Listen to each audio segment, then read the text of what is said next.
modification.com, and this is my Smart American Accent training. Welcome to our Saturday live question and answer class. Please feel free to put your questions at any time in the chat, and I'll turn to them in a moment. In the beginning of class today, I want to talk about some challenging words in English. These words are challenging because of the sounds in them and also the spelling. So let's take a look at earth, worth, birth, and turf. So the first thing I want to point out is that all of these words have the same vowel sound. They all have the vowel, which I've rewritten here with letters ER, but as you can see, we have many different spellings for We actually spell with ER, with OR, AR, UR, IR. Any vowel plus R can sometimes say the sound. Most dictionaries will write the sound, showing it with a schwa and an R together.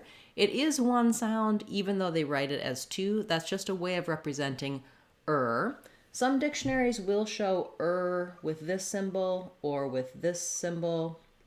So depending on which dictionary you use, you should learn those symbols and know that that's just the plain It's the R in the middle or ends of words. It doesn't have any other sounds. So we do have words like ear, air, ire, etc. Those are called R diphthongs.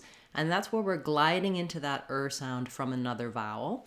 All of these words, even though they have another vowel letter before the R, all they say is the sound. So that's the trick with spelling with English, is actually knowing what sound you're going for with those R's. You can check out my video with the R diphthongs and my American R playlist to get more help for spelling and sounds of R.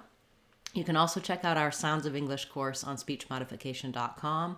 I'll walk you through all of the different R sounds and R diphthongs in that online course, and it'll help you build a strong foundation to understand the differences between spelling and sounds. But for these words, let's break it down.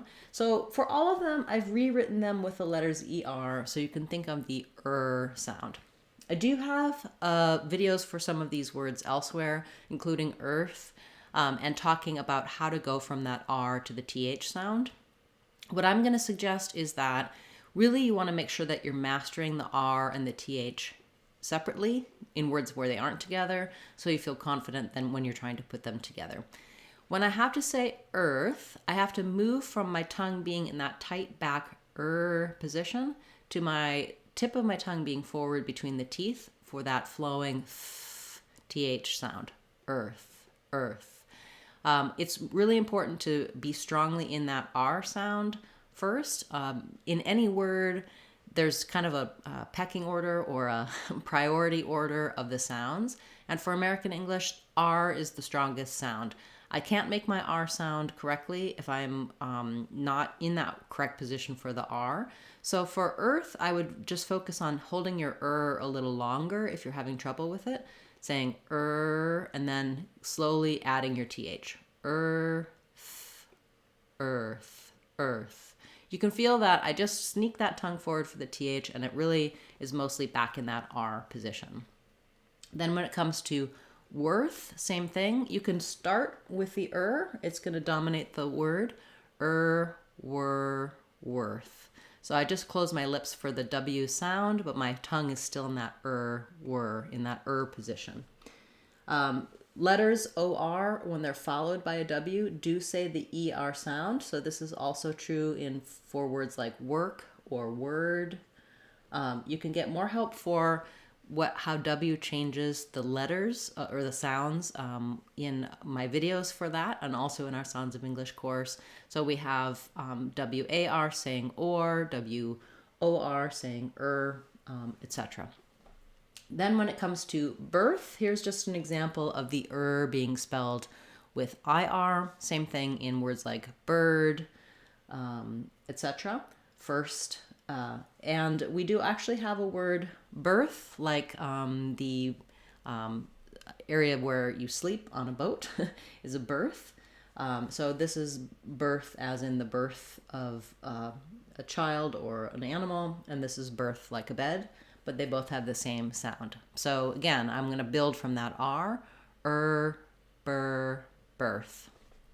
And then I included turf here. It doesn't have the TH sound, so it has a different ending with that F sound. But just to show you an example of how we do have that letters UR saying as well. Again, building from the turf is going to help you say that sound. If you have a difficulty with the difference between the F and the Th sounds, it's all about mouth and tongue position. So do check out our Sounds of English course for that.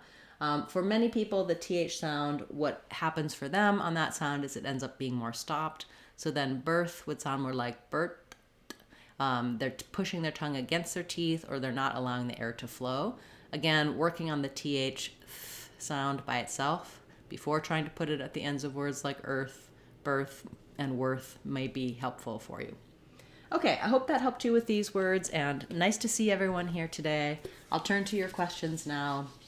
As I mentioned at the beginning, do feel free to ask any questions you have about American English pronunciation or American accent.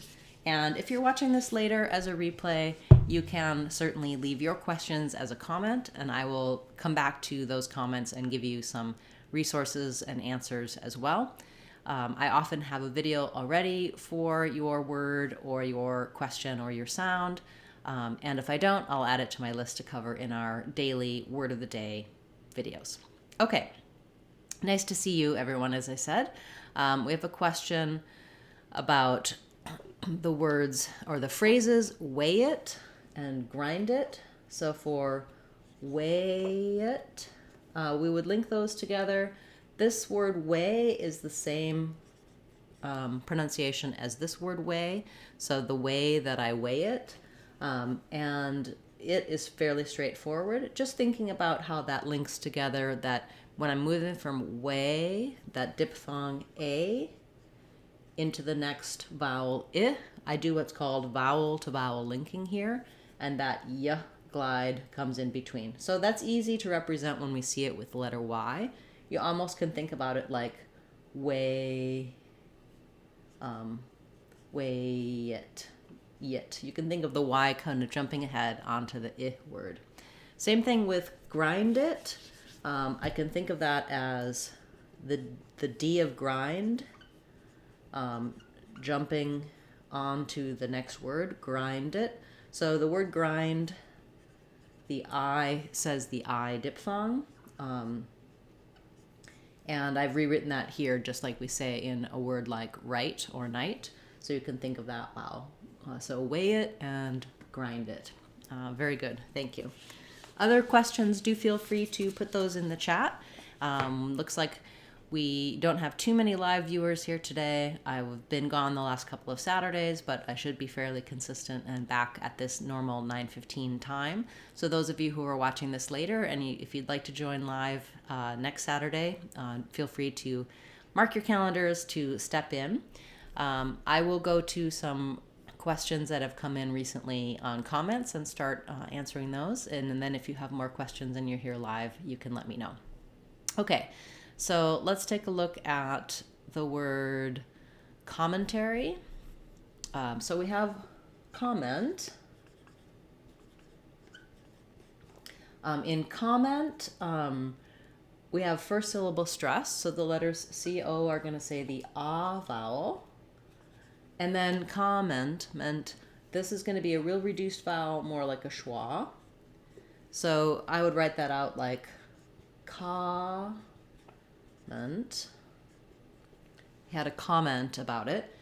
And then when we move to commentary, we still have first syllable stress, but we add the airy, commentary.